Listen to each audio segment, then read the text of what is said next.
चुनाव दर चुनाव, साल दर साल होता है ये हर बार। किसी की होती है जीत, किसी की होती है हार।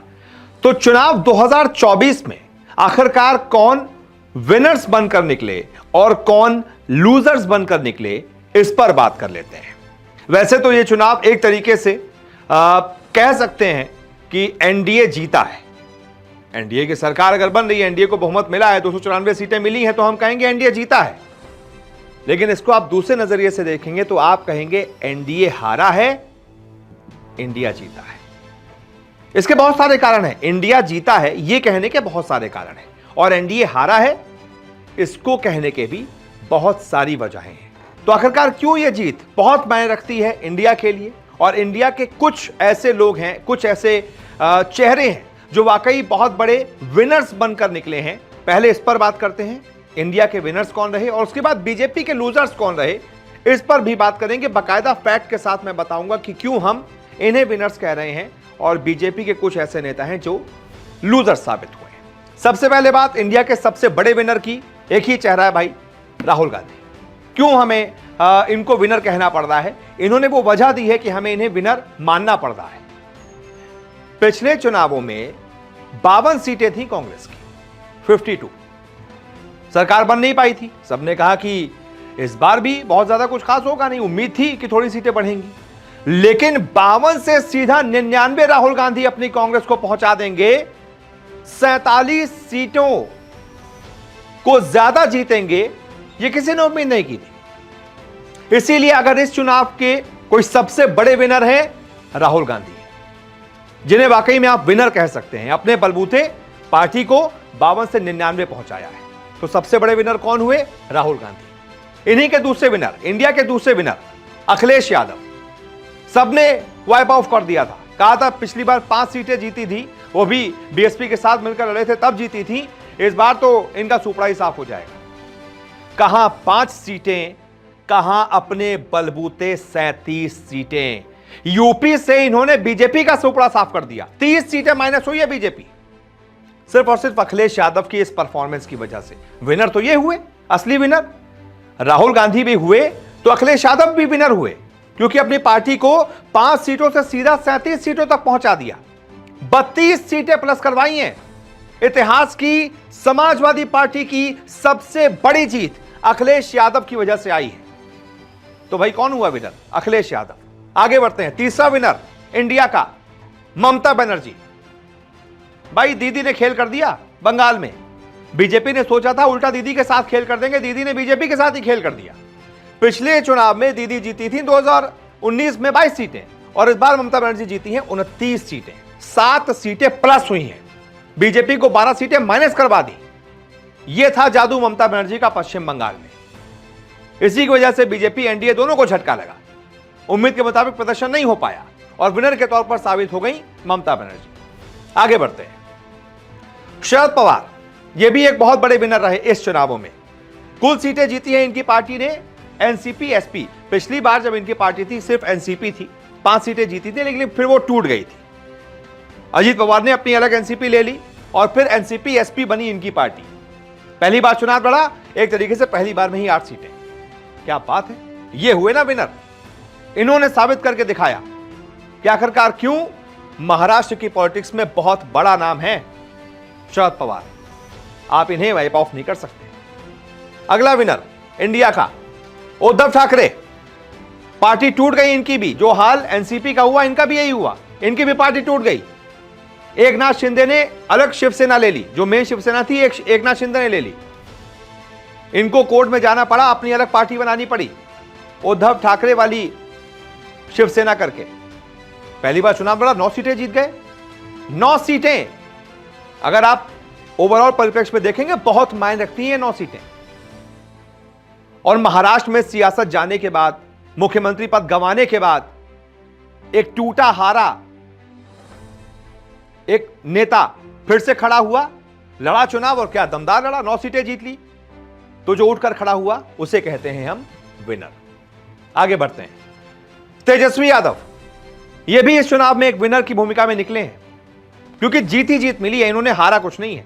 पिछली बार आरजेडी की 0 सीटें थी, खाता तक नहीं खोल पाई थी आरजेडी, और इस बार तेजस्वी यादव इंडिया के साथ लड़े, राहुल गांधी के साथ लड़े, 4 सीटें सीधा +4। तो ये भी एक बहुत बड़े विनर इस पूरे चुनाव में निकलकर सामने आए हैं। अगर सरकार बनती है इनकी भूमिका अहम रहेगी। राहुल गांधी के अच्छे दोस्त भी बन गए हैं। इसके अलावा एक और इस चुनाव के विनर, ये हालांकि इंडिया में नहीं है, लेकिन यहां पर ये जो इंडिया, ये भारत मान लीजिए आप, भारत के विनर इस चुनाव में चंद्रबाबू नायडू भी एक विनर साबित हुए हैं। इन्होंने दक्षिण की पॉलिटिक्स में, आंध्र प्रदेश की पॉलिटिक्स में बहुत बड़ा नाम कमाया है इस चुनाव में। पिछले चुनाव में इनकी 3 सीटें थी मात्र, इस बार 16 सीटें हैं। इस बार हालांकि पहले तो ये एनडीए के साथ मिलकर लड़े हैं, तो हम ये कहेंगे कि ये एनडीए में है, लेकिन हां, इनको फोन गया है, हो सकता है पलटी भी मार दें, इंडिया में भी चले जाए, कोई बड़ी बात नहीं। लेकिन हां, इस चुनाव में इन्होंने बड़ी जीत दर्ज की है, ये विनर साबित हुए हैं इस चुनाव में। इस फैक्ट से आप इनको छीन नहीं सकते। ये इन्होंने विनर वाला काम किया है। 3 सीटों से सीधा 16 सीटें जीत जाना बड़ी बात होती है। इसके बाद इस चुनाव के एक विनर ये भी रहेंगे, नीतीश कुमार। अब हम विनर क्यों कह रहे हैं? आप कहेंगे 2019 में तो 16 सीटें जीती थी, इस बार तो ये 4 सीटें माइनस हुए हैं, 12 ही जीत पाए हैं। लेकिन दोस्त, इस बार का ये जो 12 सीटें हैं ना, ये किंग मेकर साबित हो रहा है। इस बार की ये 12 सीटें किसी भी पार्टी की 50 सीटों से ज्यादा अहमियत रख रही है। डोरे डाले जा रहे हैं नीतीश बाबू पर, इधर आ जाओ, इधर आ जाओ। इंडिया वाले कह रहे हैं उप प्रधानमंत्री बना देंगे, सीधा डिप्टी पीएम। तब हुआ ना इन 12 सीटों का मोल, तभी हुए ना ये विनर। ये विनर इसीलिए हुए हैं क्योंकि ऐसा प्रदर्शन कर दिया है कि किंग मेकर बन गए हैं। उधर गए उधर की सरकार, इधर गए इधर की सरकार, दोनों हाथों में लड्डू हैं। तो दोनों हाथों में लड्डू हैं तो भाई विनर हुए। अब बात करते हैं इस चुनाव में बड़े लूजर्स की। सबसे बड़े लूजर इस चुनाव में कौन साबित हुए? नरेंद्र मोदी। क्यों? पिछली बार 303 सीटें थी, 400 पार का नारा दिया गया था।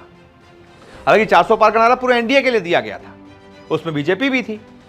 जाहिर सी बात है, उम्मीद थी कि 303 से प्रदर्शन अच्छा होगा, 330 340 जीत जाएंगे, कुल मिलाकर एनडीए 400 पार पहुंच जाएगा।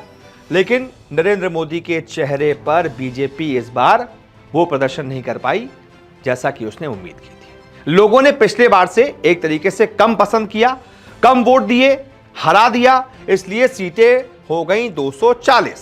63 सीटें माइनस हुई है भारतीय जनता पार्टी। तो नरेंद्र मोदी इसके जिम्मेदार होंगे। भाई, जीत के अगर सेहरा सर सजेगा तो हार की जिम्मेदारी भी सर आएगी। तो इस चुनाव के सबसे बड़े लूजर प्रधानमंत्री नरेंद्र मोदी। अगले लूजर योगी आदित्यनाथ। यूपी का सूबा जो इनके जिम्मे सौंपा गया था, भाई मुख्यमंत्री हैं वहां के, सबसे बड़ी जिम्मेदारी इनकी थी। उस यूपी में जहां पर पिछली बार बीजेपी 62 सीटें जीती थी, आराम से सरकार बना ली थी, खुद 303 सीटें हो गई थी बीजेपी की, खुद की पार्टी की बहुमत हो गई थी, वो बीजेपी बहुमत से दूर क्यों रह गई? क्योंकि यूपी में वैसा प्रदर्शन नहीं हो पाया। कहां पिछली बार 62 सीटें, कहां इस बार सिर्फ और सिर्फ 33 सीटें। तो ये हुए लूजर, क्योंकि अपनी पार्टी को उत्तर प्रदेश में वैसा प्रदर्शन नहीं जिता पाए जैसा उम्मीद की गई थी, जैसा जरूरी था। 29 सीटें माइनस हुई हैं, इसलिए योगी आदित्यनाथ भी एक बहुत बड़े लूजर इस चुनाव में साबित हुए हैं। अगली लूजर मायावती। ये तो खत्म ही हो गया, इनका तो सियासत ही खत्म हो गई। पिछली बार 10 सीटें जीती थी, इस बार 0, शून्य पर सिमट कर रह गई हैं। 10 सीटें माइनस। पता नहीं उत्तर प्रदेश में क्या राजनीतिक भविष्य होगा इनका, खत्म। बहुत बड़ी लूजर स्मृति ईरानी, ये भी बहुत बड़ी लूजर हुई है, बहुत बड़ी लूजर। कहां तो पिछली बार 2019 में 55,000 वोटों से राहुल गांधी को हराया था, कांग्रेस के पूर्व अध्यक्ष को हराया था, इतने बड़े नेता को हराया था, जो एक तरीके से विपक्ष का सबसे बड़ा चेहरा है, उसको हराया था। और इस बार हारी किससे? पिछली बार तो इसको हरा दिया, राहुल गांधी को हरा दिया। तो इस बार तो उम्मीद थी, एकदम पूरा कैंपेन किया वहां पर जाके, पूरा ऐसा माहौल बनाया कि स्मृति ईरानी इस बार तो, जब राहुल गांधी ने नहीं लड़ा अमेठी से चुनाव, तो ऐसा माहौल बनाया गया कि उधर से पीए को उतार दिया गया है, हा हा हा, इस तरीके से माहौल बनाया गया। हुआ क्या? उस पीए से ही हार गए। राहुल गांधी तो छोड़िए, राहुल गांधी शायद उतर जाते मैदान में तो ये हार और बड़ी वोटों से होती। एक पीए से हार गई, किशोरी लाल शर्मा से हार गई, 1,67,256 वोटों से किशोरी लाल शर्मा से हार गई स्मृति ईरानी। ये हुई ना लूजर, केंद्रीय मंत्री थी, चुनाव हार गई। तो ये भी एक बहुत बड़ी लूजर। और उसके बाद जगनमोहन रेड्डी, ये भी बहुत बड़े लूजर साबित हुए। पिछले चुनाव में वाईएसआरसीपी जो इनकी पार्टी है, उसकी 23 सीटें थी, इस बार सिर्फ और सिर्फ 4 सीटें। 19 सीटों का नुकसान आंध्र प्रदेश में जगनमोहन रेड्डी को हुआ है, संसद में जगनमोहन रेड्डी को हुआ है, सीधा 19 सांसद कम हो गए। और इनमें अभी मैं ग्राफिक्स नहीं है, लेकिन हाँ एक और मैं नाम लेना चाहूंगा जो लूजर है, वो है मेनका गांधी। पिछली बार जीती थी, इस बार हार गई। इस बार बहुत ज्यादा मार्जिन तो नहीं रहा, कुछ 14,000 वोटों से रहा, लेकिन हार गई हैं। लूजर इसलिए भी क्योंकि बेटे को टिकट दिलवा नहीं पाई, वरुण गांधी को टिकट दिलवा नहीं पाई, खुद लड़ी तो हार गई। तो एक बहुत बड़ा चेहरा है ये। मैं बड़े लूजर्स की बात कर रहा हूं, बड़े चेहरों की बात करना हूं। मेनका गांधी यूपी में, केंद्र में भी एक बड़ा चेहरा है, भारतीय जनता पार्टी का एक बड़ा चेहरा है, वो भी चुनाव हार गई। तो ये कुछ लूजर्स और विनर्स इस चुनाव के रहे हैं। आप बताइए आपको क्या लगता है, और कौन कौन से नाम इस लिस्ट में शामिल हो सकते हैं आपके मुताबिक। जो भी आपकी राय हो कमेंट जरूर कीजिए।